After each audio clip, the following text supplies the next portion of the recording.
Hey everybody, Roger Levin here with your orthodontic practice production pearl of the week. There are many ways to become successful, but orthodontics is not like software.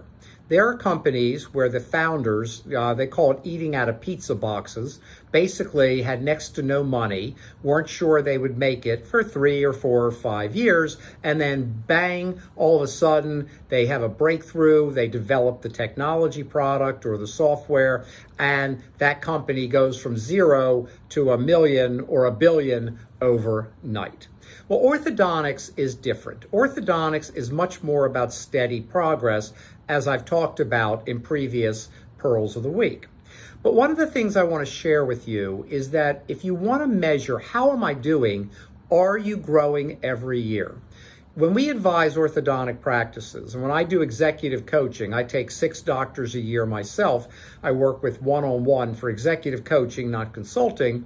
I always ask the question, have you grown every year?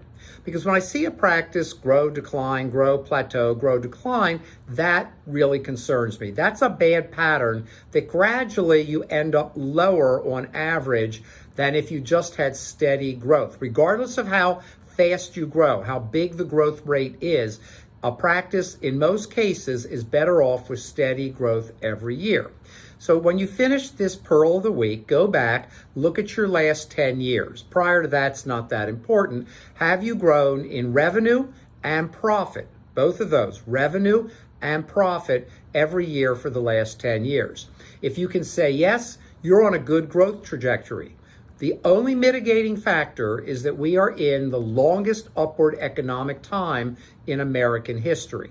I'm not a pessimist. I'm what's called a rational optimist, but I'm also a realist. That's the rational part, which means that at some point, the economy will not be as strong. Inflation is happening now. I don't know if it's going to continue or not. That's not my role in life.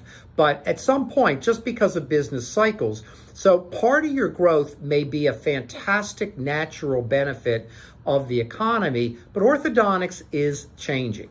And those changes include direct-to-consumer, general dentists doing more ortho, although 70% of them do next to no ortho, so don't write them off as referral sources. That is a mistake. I read these articles, I'm like, who's writing these things? Because they're not right. We have the data. We have hundreds of orthodontic clients. We have the data and the number of referrals they get from GPs.